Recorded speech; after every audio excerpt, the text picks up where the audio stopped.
Lizelle Sambry. I'm a young adult author, and you have just seen my cover reveal. So that's my reveal for the cover of Blood Like Magic, which is my debut, and I now have a date. It is coming out June 15th, 2021, and I also have pre-order links. So if you want to pre-order the book now, you can check out those links below, and you can pre-order your copy from many different retailers. So that's so exciting. I'm so excited that I've been able to show this cover to everybody, because I've been I've been so antsy to show it to people.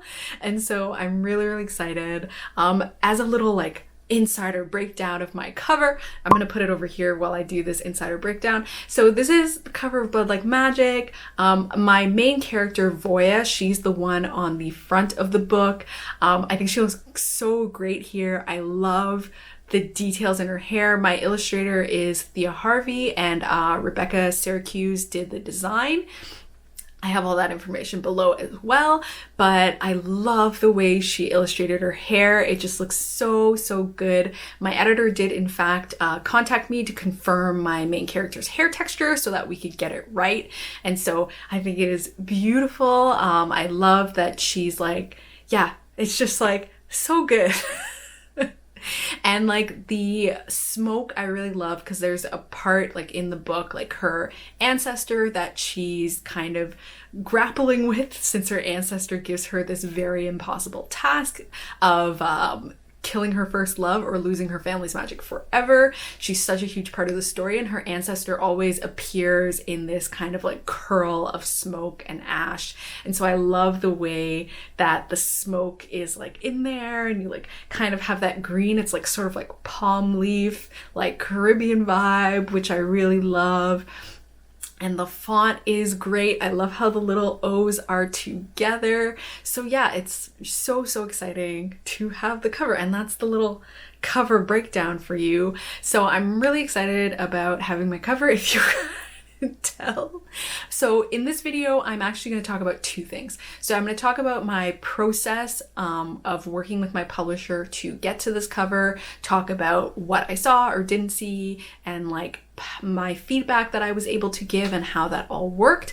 And then I'm also going to talk about the cover reveal itself. And so what I did and why I chose to reveal my cover the way that I did, and also talking about other options and things that I've seen other authors do to reveal their cover.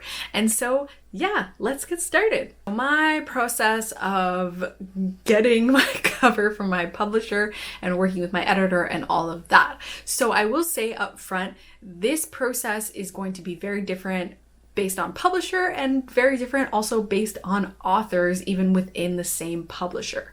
And so this is because some authors are able to negotiate for more control over their cover in their contracts.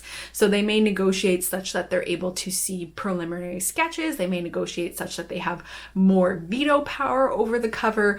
People can negotiate for those things in their contract. For my contract personally, there's nothing in it about a cover. I did ask about it when we were first negotiating, and was told that we would get to share feedback, which I think is very common in publishing, that you will get a chance to share your feedback with your publisher. How much they will actually implement of your feedback is up to them, essentially. This is the reason why people say in traditional publishing you don't get to control your cover, because for the most part what you will be doing is you will be providing feedback, and they can take your feedback and incorporate it. They likely will try and do it because they want you to like your cover if you have a good publisher and editor, so they'll take your feedback into account, but they may pick and choose which feedback to take into account. And so that's where that whole thing in traditional publishing comes, where people are you don't have control over your cover. It really just means you can't decide on everything for your cover unless your contract specifically says you can. So with that out of the way, I'll go through to my process. I did not see preliminary sketches for my cover. I was shown the final version that had already been through the publisher and gotten approvals from marketing, publicity, etc. And then we were shown it after to give our feedback from that point forward. So again, this is different for different authors. Some people will see sketches along the way, and sometimes you'll just see that kind of final cover.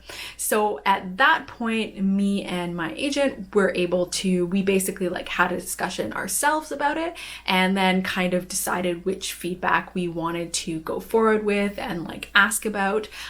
This is a good time for my agent gave me some coaching in that she was like, say all the feedback that you have. Don't hold back feedback because you're like, I don't want to make anybody upset or anything. She said, say all the feedback you have, because then you can see what they can or cannot do. And if you don't share your feedback with them about what you would like to see differently in the cover, then they're never going to know because they can't read your mind. So say all the feedback that you have. So for us, our biggest feedback was really around lighting. So there are these beautiful, vibrant pink and purples, and we just wanted that to pop out as much as possible because the area around Voya's head originally was like darker, and so we just wanted that brighter. And then also for me personally, this was my like thing where I was like, I don't know, and then I asked about it because my agent was like, ask for what you want. And so to me, I really wanted to see if we could get a metallic or a metallic detail. My editor had expressed that the colors in the book were really meant to kind of highlight the vibrant colors of Caribana. Caribana is a Caribbean festival that happens in Toronto annually, and it's a big part of the book. It's just a big part of the book. And so to me, Caribana is vibrant colors mixed with metallics. So there's so much like golds and silvers and like gemstones, and I wanted like shiny. I wanted a shiny something on the cover to help with that. And so this is where my agent was like, cool, we will ask for that to prep you in advance. Metallics can be expensive, so they may say no because it may be expensive, but we're going to ask anyway because we're going to ask for everything. And in the end, my editor actually said they were going to work on finding some way to incorporate a metallic, and there should be a metallic detail on the final finished copy. So that was really exciting, and I'm super, super happy about that. I'm so happy for my editor and publisher for working with us to make that happen, because that really meant a lot to me, and I'm super happy. I'm so excited when I like see the final with all the metallic details and stuff. Like that's gonna be super, super exciting. So that is to say, I highly recommend my agent's advice of asking for all of the things you want. And sometimes your publisher will have to say, no, we can't really do that, or we're not going to do that at this stage because of X, X, and X reason. But at least you have asked and you have said something, and you can go forward with that. And if you are worried that you're like being outlandish in your requests, then you can chat about that back and forth with your agent before you then present those ideas to your editor, if that makes you feel more comfortable. And for me, that was something that made me feel comfortable, because then I could kind of bounce ideas off my agent and kind of like get a feel for everything. I am such a like, I don't want to say, I'm not even a people pleaser because I honestly don't care about pleasing people, but to me it helps me a lot when I can say, what do you think about X, X, and X, and someone else is agreeing with me on it, because it solidifies what I am paying attention to. So I was like, I feel like I feel like I'd like this to be a bit brighter, but maybe I'm just being wild. But then talking about it with my agent, she was like, yeah, I agree. I think this could be brighter. And then I was like, cool, I'm not just spouting out wild things. So that was something that was really helpful to me in my process. And if you ever find yourself in a situation in which you see your cover and you hate it and you think it is garbage and you cannot stand it, this is where an agent comes in, because you can tell your agent that verbatim in a way that you wouldn't necessarily tell your editor, because that can be really like uncomfortable for your relationship. You can tell it to your agent, you can talk it through, you can discuss that, and then you can go forward from there. So if you find yourself in that situation, highly recommend talking to your agent and figuring out how to go forward from there, because yeah, you don't want to go forward with the cover you hate. You want to find ways to work with your publisher to make that experience better for you, because your cover is like, you gotta hold that up in front of people. You gotta be like, look at it. You gotta like say, you know what I mean? Like, it's such a huge part of your book, and you're gonna like prop your covers up, and you want to feel pride about it. Like, you want to be excited. Like, you want to be excited to do a reveal video like this and show everybody your cover and be like, look at it. So definitely, if you are in a situation and you don't like your cover, say something, because it's really, really important. And now I'm going to go on to the actual cover reveal process. There are many different ways that you can end up doing a cover reveal. So for example, and I know this is for a lot of authors was like pie in the sky dreams, is like, for example, having your cover reveal done by a big blog. So like Entertainment Weekly, for example, having them reveal your cover, in which case it would go on a blog post, usually with like a little excerpt along with the reveal, and then that would be pushed out on those platforms, and then you would share that. Another way that you can reveal your cover is that people will be on book bloggers. So they'll do a cover reveal through a book blogger or through some other sort of tour service that is separate from their publisher. And another thing is if your publisher has their own sort of blog, so like Simon & Schuster has Riveted and HarperCollins has Epic Reads, things like that, then they can reveal your cover in that platform. So in the case of Simon & Schuster, which is my publisher, they reveal all the covers on Riveted Lit, and so you can have your cover revealed there. They're going to reveal it anyway, so you can use that as your main cover reveal, or you can do something beforehand. And so I contacted my editor to be like, hey, I don't know what you're thinking cover reveal wise, but I was planning to do X, and what do you think about that? I just did that as a heads up to my publisher in case they were planning anything else. So for example, sometimes your publisher may already be planning, like maybe they have an EW cover reveal already planned for you, in which case I think it's good to just reach out and touch base and be like, what were you thinking? Because this is what I'm going to do. And so I decided to do something else. So this is the other option, is that you can reveal the cover on your own social media platforms, which is ultimately what I decided to do. So I decided to do this for several reasons. For one, because I wanted to be able to draw people to my social media accounts where they could follow me and like continue to learn about the book. My difficulty with doing things on a blog is then you post the link to the blog and then you have to rely on people clicking through to the blog from the social media platform, going to it, and then scrolling through to look at your cover.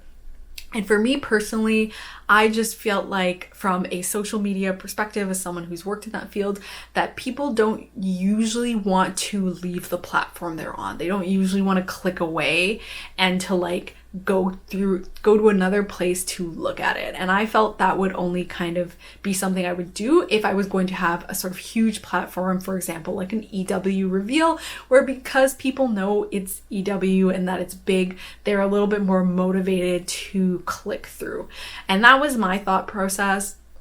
Also, I just find on social media that it's a little bit easier to share, and like people are a little bit more driven to share when they can see the cover right there and they don't have to go anywhere to see it. So then the decision came down whether to posting the cover just like on its own or doing something more. And I decided to do something more because I'm extra like that. And I wanted to do a video. So I like videos. I like making videos. I think that's really cool. And this is a thing I do. Obviously, I'm on YouTube, so I make videos to some extent. But I really wanted to make like a cool, fun cover reveal video. And so that's what I decided to do. And so the process of this, I'll kind of tell you how I ended up putting together my video in case you're interested in doing a video yourself. So I use Premiere Pro to edit all of my videos on YouTube, and so I use Premiere Pro for this as well. And so what I did was I got a membership to Envato Elements. This is like a place that has a lot of stuff. It has a lot of graphic templates, it has music, it has video templates, it has like photos, it has stock video, it has a lot of graphic elements. And so I signed up for that for a month. It is expensive. I find it's basically like, I think it's like 35 US. So for me, it's like $45 for that subscription. I thought it was worth it, not just for the purposes of doing this video, but because I knew I could download a bunch of stuff to use for a bunch of different promo. So I also got like a bunch of book mock-ups. I got like videos to use for Instagram stories. I downloaded a ton of stock video and a ton of stock photos that I can use for promoting Blood Like Magic in many different ways. I got a bunch of music, so I got a bunch of stuff that I just downloaded to use for the future. So it's not like I just got the stuff for the cover reveal, but that was a cost incurred, so I'm letting you know. So what I did was I got a video template essentially, and then I got a bunch of different elements. So I got a video template for like the text, so like the text that you see in like the little like spirally thing, that's from a video template. And then I got a like an overlay, like a smoke overlay, because I wanted a smoke effect to kind of match the cover. So that was like an additional effect, I guess is what you can call it. It like has a technical name, but if you don't use Premiere Pro, it's going to be confusing. So I got like smoke effects and I overlaid that over top. I asked my publisher for the layered version of my cover. So this is basically like the Photoshop file of my cover so that I'd be able to pull out different elements. So in getting that, I was able to, you know, get an image of my cover, like a high quality image, but I was also able to get other elements if I wanted. So I was able to figure out what font was being used on my cover. And so I used that font in the video. I actually already had the font, interestingly enough. But anyway, I used that font in the video, and then I used the high quality version of my cover, and I was able to pull colors and stuff. So the smoke colors match my book cover. And then what else did I use? I got music from Envato Elements as well. So I don't know, it's not royalty free music because I essentially have paid for the license through my membership. And so that's where I got the music from. And then, is there anything else I used? Any other effects? No, pretty much that was it. And then I just used effects within Premiere Pro and I put that together. And so that's how I ended up making my video. So that is quite a bit of effort. I was fine with it because I'm happy to make videos and I think that's super fun. But you can do whatever works for you. Like you can use their free programs. There are things like, when I'm like free programs, oh my gosh, I'm like completely blanking, but like Adobe Spark Post is free and you can kind of do little animations with that. You can just do a cool graphic with your book cover in Canva, something like that you can use as a reveal. There's all sorts of different options for you to use for cover reveals. This is just what I ended up doing. And so like the cost, I guess, of it was the $45 I paid for the Envato Elements. But again, I got a lot of extra stuff from that you have not seen yet because I have not used it yet in promo, but I got a bunch of other things. So that's just kind of an option. I'll put the link below for Envato and all of that stuff, but that's essentially how I ended up doing my cover reveal. Something that I will say about video, and this is like just my like social media brain, is to format the video for the platform that you want to use. So I have a landscape video that I used for this YouTube because it matches the landscape of YouTube, but I made a square version for Twitter because that's kind of the biggest video that you can get on Twitter, and that just takes up more of the screen and it just like looks better. If I had put the same landscape video on Twitter, it would have been way smaller, versus using a square made it bigger, it takes up more space. On Instagram, I used a 4:5 ratio version, so like that Instagram portrait size, because it takes up more space on Instagram when you're scrolling. And so I put that version on Instagram, and then I had an Instagram stories version, which was like the longer, like 9:16 ratio. And so that fits perfectly in Instagram stories. And I adjusted each video for all of those orientations. So on like the more rectangle versions, the text is like above and below, versus on the landscape version, I could put the text on the side. The square version, it's above and below as well. And then I think the Instagram stories version, it's just above because I know the way the Instagram stories are laid out. If I had put it on the bottom, it would have gotten cut off by that direct reply section. So these are things that I keep in my head because I work in social media. And so I'm very aware, or I worked in social media. I have no job now. But anyway, that's besides the point. I am still a social media professional. And so I know all of those things. And so that's just stuff like that I think to keep in mind. You don't have to like go buck wild the way I did. You could just do a landscape version and a square version, or even just do a square only version, because if you're not on YouTube, like you don't really need a landscape version. You could just do a square version, and you can use that on Instagram, on Twitter, on Facebook. You can use it all over the dang place. So that's definitely what I would recommend doing, is to just make versions for the social media platform you have. I did all those versions on Premiere Pro. There's also an app called InShot, and you can do different versions using that. It'll do a watermark if you want. You can pay for it. I think it's like $20 for the year, and then it won't do the little watermark. But I don't think there's anything wrong with the watermark. But anyway, you can use that to size different videos as well if you want to, and I'll put all that information below. And that's it about like why I decided to reveal my cover this way and how I did the reveal. So that's it for my cover reveal and cover process video. Thank you so much for watching this and for like checking out my cover. And of course, I have all the information below if you want to know more about Blood Like Magic, if you want to pre-order, if you want to add it to Goodreads, if you want to request it at your library. All those things super help me, and if you want to support the book, those are all ways that you can support the book. You don't only have to support with your coins, you can also support by adding to Goodreads or making a request for them to stock a copy of Blood Like Magic at your library. All that stuff is super helpful to me. As I said before, I don't know what I'm doing for pre-order stuff right now, but I will figure it out in the future. Yeah, so that'll be coming sometime in the future. And yeah, if you have any questions or like comments or whatever about covers and cover reveals, feel free to post it in the comments and I will answer to the absolute best of my ability. And this is part of my Debut Diaries series. And so if you want to watch more from that series, I will put the playlist over here. I will also put the playlist below for you. And that is just like cataloging my whole experience as a debut author as I go through this process, so you can follow along with that.